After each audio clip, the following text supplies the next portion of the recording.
19 personnes, dont 14 militaires, 2 officiers supérieurs, 12 sous-officiers et 5 civils ont été interpellés dans le cadre de l'affaire Guillaume Soro en lien avec les dossiers d'atteinte contre l'autorité de l'État. Bonsoir, vous suivez le 19h sur RTI 2. L'enquête en cours dans l'affaire Guillaume Soro a permis, selon le procureur de la République Ado Richard, l'interpellation de 19 personnes, dont 14 militaires, parmi lesquels 2 officiers supérieurs et 12 sous-officiers, ainsi que 5 civils, en lien avec les dossiers d'atteinte contre l'autorité de l'État. Ces personnes ont été placées sous mandat de dépôt depuis le 17 avril dernier. Je vous propose d'écouter le procureur de la République Ado Richard. Il était ce mardi face à la presse pour apporter de nouvelles informations sur l'affaire Guillaume Soro. Sur les dossiers d'atteinte contre l'autorité de l'État, la procédure suit son cours et a connu des avancées notables. En effet, dans le cadre de cette information judiciaire, le juge d'instruction A, suivant commission rogatoire datée du 27 décembre 2019, instruit la section recherche de la gendarmerie nationale à l'effet de procéder aux actes d'instruction ci-après. Perquisition des domiciles et résidences des inculpés, saisie de tous les objets suspects, notamment armes, munitions, uniformes militaires et objets dangereux. Enfin, audition de toute personne susceptible de fournir des informations relatives à l'origine des objets saisis. Agissant conformément aux missions de cette commission rogatoire, les officiers de police judiciaire ont procédé à la perquisition des différents domiciles et résidences ainsi que des lieux divers. Les dites perquisitions ont abouti à la saisie de 17 véhicules, dont 4 ayant servi au transport d'armes et de munitions, initialement stockés au siège du mouvement Génération EPE Solidaire à Cocody Riviera Golf, en direction de la ville balnéaire d'Assini, pour y être précipitamment immergés dans la lagune en prévision d'éventuelles perquisitions.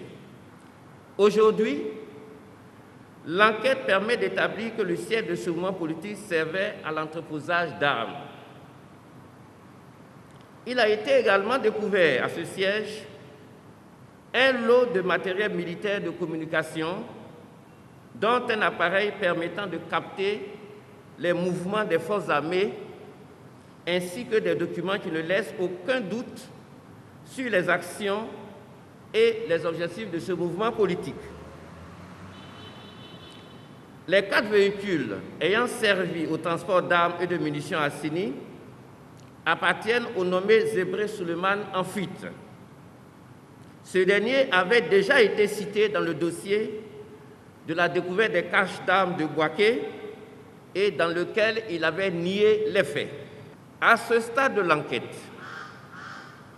les éléments en notre possession, notamment les traces digitales sur les armes sorties de la lagune, les données de téléphone portable et certains documents ont permis l'interpellation de 19 personnes, dont 14 militaires, 2 officiers supérieurs et 12 sous-officiers, et de 5 civils en lien avec les faits susvisés. 15 parmi elles ont été inculpées et placées sous mandat de dépôt le vendredi 17 avril 2020. Nous changeons de registre. Dans les marchés, le respect des mesures barrières pour se protéger du coronavirus reste un défi. À Bouaké, l'organisation Agir pour la Côte d'Ivoire a décidé d'accentuer la sensibilisation dans ces lieux de grande affluence. Les commerçants ont été invités à appliquer les règles d'hygiène établies par le gouvernement pour freiner la propagation de la maladie à Covid-19. Soro Corona. Marché hebdomadaire de Belleville. Les habitudes avant l'avènement du Covid-19 sont toujours pratiquées dans ce marché. Le respect de la distance d'1 mètre et le lavage régulier des mains ne sont toujours pas appliqués. Le marché, ce n'est pas facile de respecter puisque nous sommes entassés, nous sommes là. Bon, les places ne sont pas séparées en tant que telles. Vous voyez, donc nous sommes coincés, donc c'est pas facile de respecter les barrières. Pour renverser ces pratiques qui facilitent la progression du Covid-19, l'organisation Agir pour la Côte d'Ivoire investit les marchés. Les commerçants sont exhortés à respecter les mesures barrières. Tout ce qu'il a dit, il a parfaitement raison, Donc nous devons prendre les mesures barrières pour lutter contre le coronavirus, pour ne pas se faire contaminer entre nous. Mes voisins, je vais leur dire que la maladie est très grave. C'est très grave. On doit prendre ça au sérieux, on ne doit pas s'amuser avec ça. Quand on ne va pas au sérieux, tout ce qu'ils sont en train de dire, c'est pour nous, c'est pas pour quelqu'un d'autre. La totalité des marchés hebdomadaires de la commune de Bouaké seront visités par l'organisation Agir pour la Côte d'Ivoire. Le bilan salubri chaque jour, malgré le plan de réponse du gouvernement. Ça veut dire que le message ne passe pas. Et surtout, les mesures barrières, nous avons constaté dans le marché qui ne sont pas respectées. Nous avons dit à ces dames de faire respecter les mesures barrières.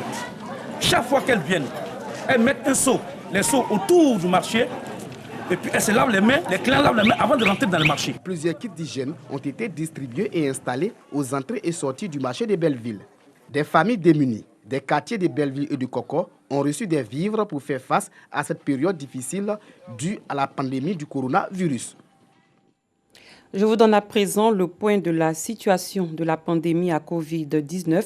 Ce mardi 5 mai 2020, 32 nouveaux cas de Covid-19 ont été recensés sur 170 échantillons prélevés, soit 19% de cas positifs, 8 guéris et 1 décès. Il s'agit d'un patient de 80 ans. À ce jour, la Côte d'Ivoire compte 1464 cas confirmés, dont 701 personnes guéries, 18 décès et 745 cas actifs. Le nombre total d'échantillons est de 11 448. Le groupe des organisations féminines pour l'égalité hommes-femmes est au front dans la lutte contre la maladie à Covid-19. Cette association a lancé hier un projet dénommé « Contribution à la lutte contre le coronavirus dans le district d'Abidjan ». Il vise à soutenir le gouvernement dans son combat contre cette pandémie. Dangui. 10 équipes composées de 3 personnes avec à leur tête de nombreuses femmes dans 10 véhicules de type 4x4 vont parcourir 13 marchés du district d'Abidjan pendant 5 jours. Leur mission, sensibiliser les femmes, notamment celles des marchés d'Abidjan, contre la pandémie du coronavirus. Un objectif cher au GOFEF, groupe des organisations féminines pour l'égalité hommes-femmes, porteur de ce projet. Le message est clair. C'est au péril de nos vies que nous donnons la vie. On ne peut pas la regarder mourir. Elles sont au marché. Et il y a des gens qui vont là-bas. D'abord, elles-mêmes, elles sont concernées, elles doivent se protéger. En plus de se protéger, elles doivent protéger les clients. Donc, c'est au vu de tout ça que nous pensons que si on veut obtenir un changement, si on veut connaître un recul du coronavirus dans notre territoire, il faudrait que les femmes y contribuent. Dénommé « Contribution à la lutte contre le coronavirus dans le district d'Abidjan », le projet bénéficie du soutien de l'ONU Femmes et des autorités. C'est la femme qui est en première ligne par rapport à cette crise. C'est elle qui s'occupe des malades qui sont confinés à la maison, c'est elle qui s'occupe des enfants qui ne vont pas à l'école. Et donc, elle est la plus grande conseillère en fait, de la famille. Et donc, nous savons qu'en passant par les femmes, nous allons réussir à vaincre le Covid-19. Le groupe des organisations féminines pour l'égalité hommes-femmes appelle les autorités à capitaliser les expériences des organisations communautaires en termes de mobilisation sociale dans le cadre de la stratégie nationale de riposte contre le Covid-19. Le président de l'Union des journalistes culturels de Côte d'Ivoire a appelé les membres à plus de professionnalisme en cette période de crise sanitaire. Il leur a demandé surtout de faire attention aux fake news. C'était lors d'une rencontre initiée par le bureau de l'UJOXI, au cours de laquelle les membres de l'Union ont reçu des kits alimentaires. Walter Amadou Ouattara. Le secteur de la culture traverse une période difficile liée à l'actuelle crise sanitaire.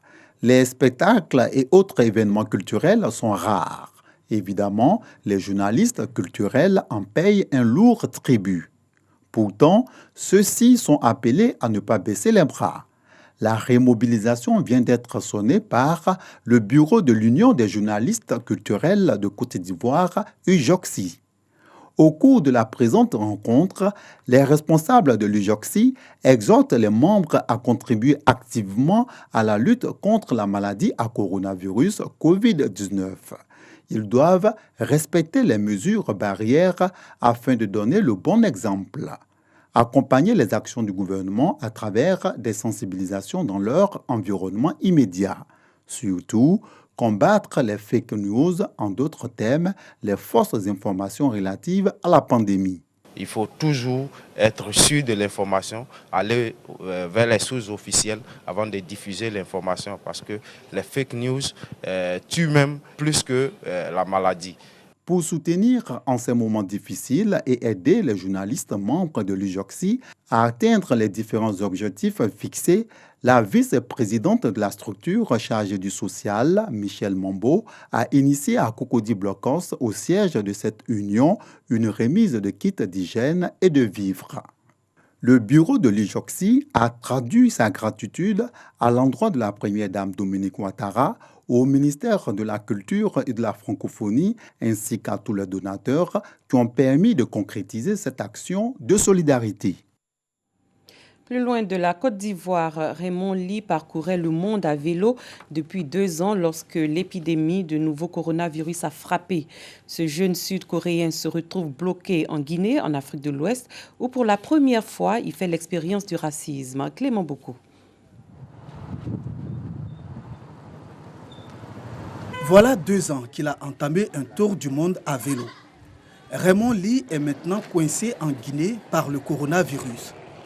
Et certains hôtels ont refusé d'accueillir ce jeune Sud-Coréen. Certaines personnes disaient que c'était une nouvelle politique du gouvernement, mais ce n'est pas vrai. Ils ne voulaient pas m'accueillir car je suis un Asiatique. Je ne suis pas un Noir en Guinée. C'est pour ça qu'ils ne voulaient pas me laisser entrer. Mais ça n'arrive pas qu'ici. Le racisme, car c'est du racisme contre les Asiatiques parfois. C'est contre les Noirs, les Blancs. Ça arrive partout. Parti de Nouvelle-Zélande, il prend son mal en patience en attendant de pouvoir pédaler vers la Côte d'Ivoire. J'ai pensé arrêter mon voyage, mais ça fait maintenant 2 ans pour moi. Ce n'est pas suffisant. Je veux faire plus, sentir plus, rencontrer plus de gens. Je veux vivre d'autres aventures. Le coronavirus est très grave, mais ce n'est pas ça qui va m'arrêter. Beaucoup de choses me sont arrivées, des frontières fermées, le racisme, j'ai vécu des choses assez dures. Mais ça fait partie de ma vie, c'est mon choix.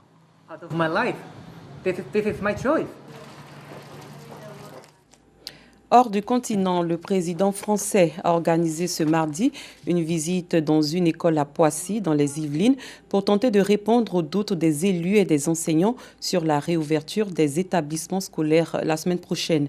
Il a redit que la rentrée devrait être progressive. Emmanuel Macron est arrivé dans la cour de l'établissement, le visage recouvert d'un masque noir.